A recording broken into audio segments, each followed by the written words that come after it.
Hello dear friends, continue to study Bereshit book. Today we are reading chapter number 43. The second journey to Egypt. Now the famine was still severe in the land.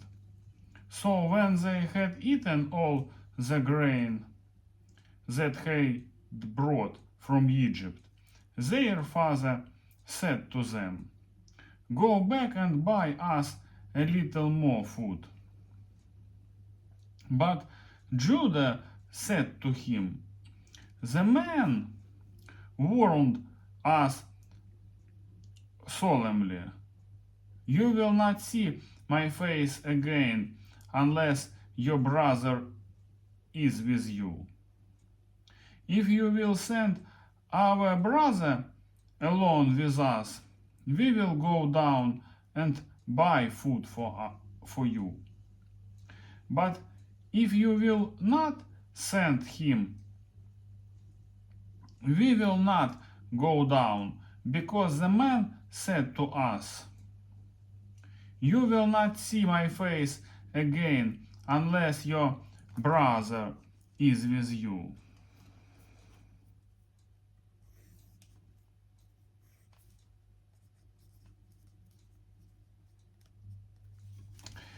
Israel asked, "Why did you bring this trouble on me by telling the man you had another brother?"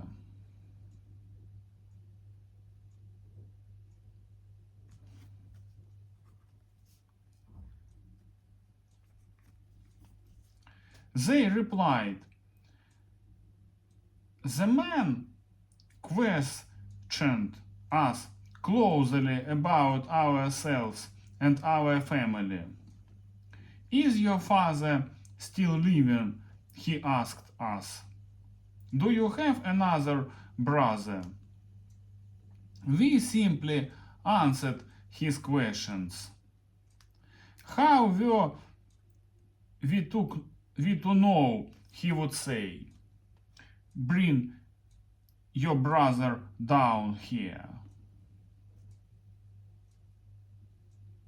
Then Judah said to Israel his father, "Send the boy along with me, and we will go at once, so that we and you and our children may live and not die.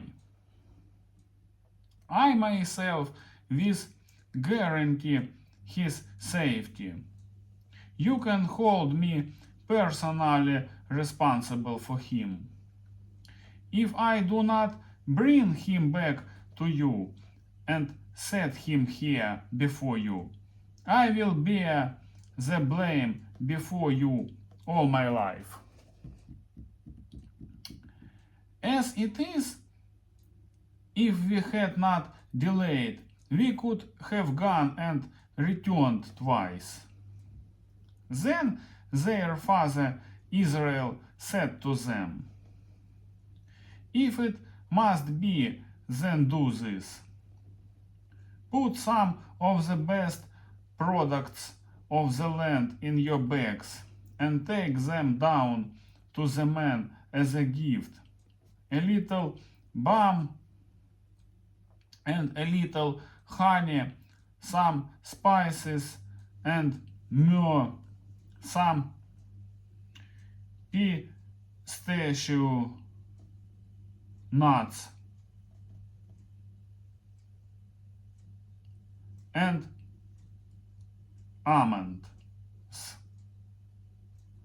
Take double the amount of silver with you, for you must return the silver that was put back into the mouth of your sacks. Perhaps it was a mistake. Take your brother also and go back to the man at once. And may God Almighty grant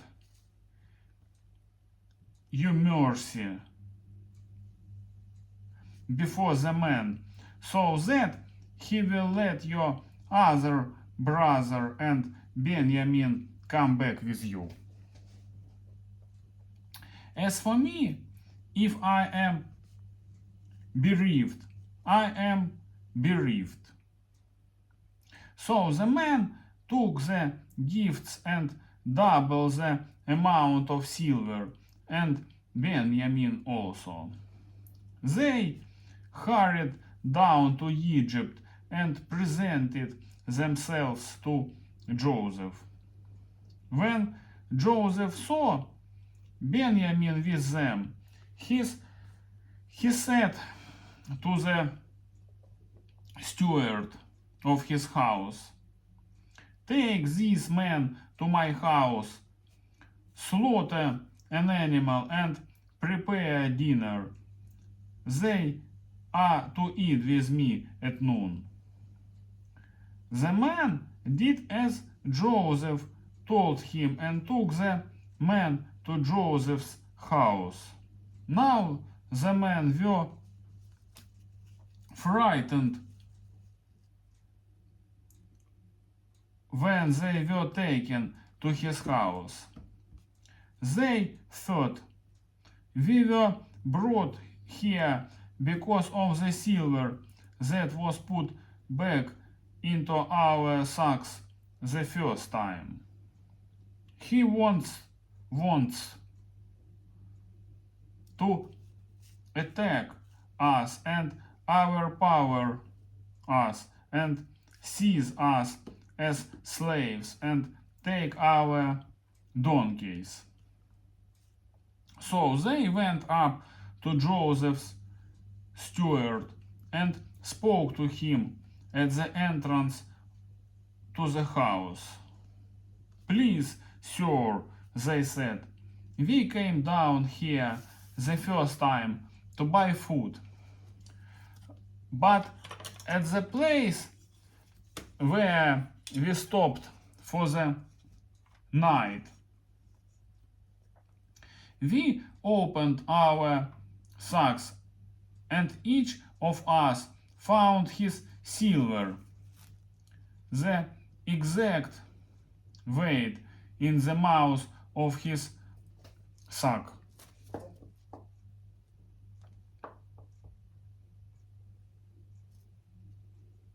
So we have brought it back with us. We have also brought an additional silver with us to buy food.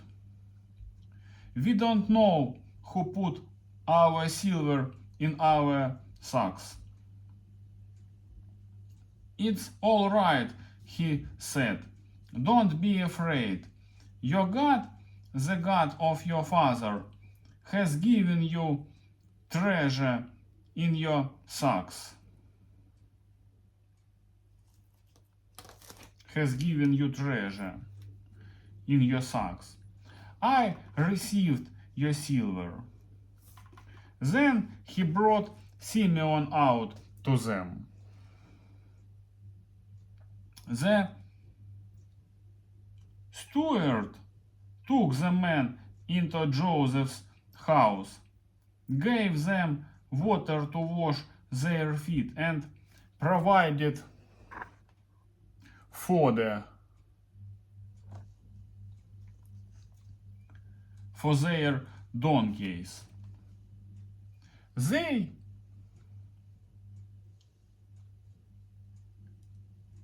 prepared their gifts to Joseph's arrival at noon, because they had heard that they were to eat there. When Joseph came home, they presented to him the gifts they had brought into the house, and they bowed down before him to the ground.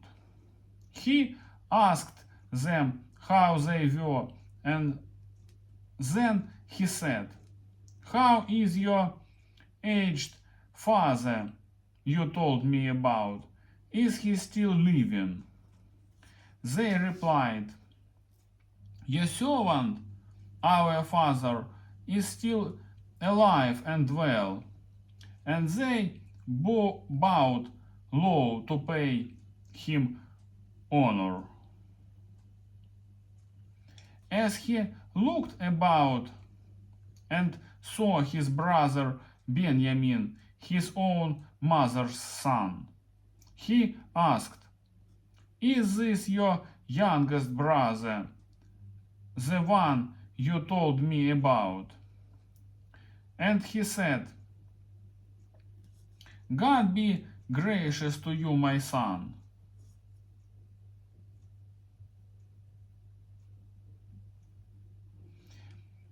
Deeply moved at the sight of his brother, Joseph hurried out and looked for a place to weep.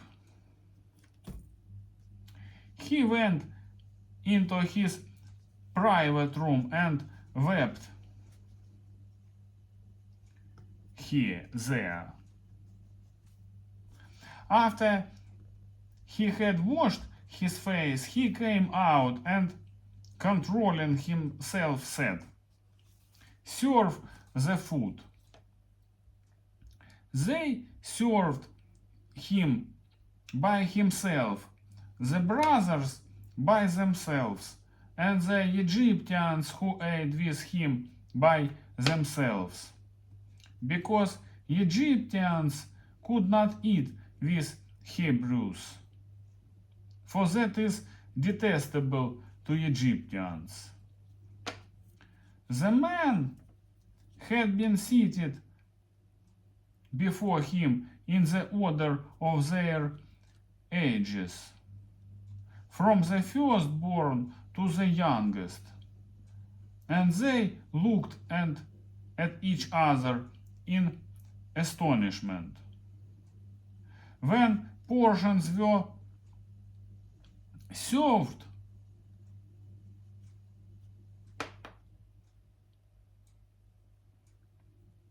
to them from Joseph's table, Benjamin's portion was 5 times as much as anyone else. So they feasted and drank freely with him. Today that's all, my friends. Bye bye.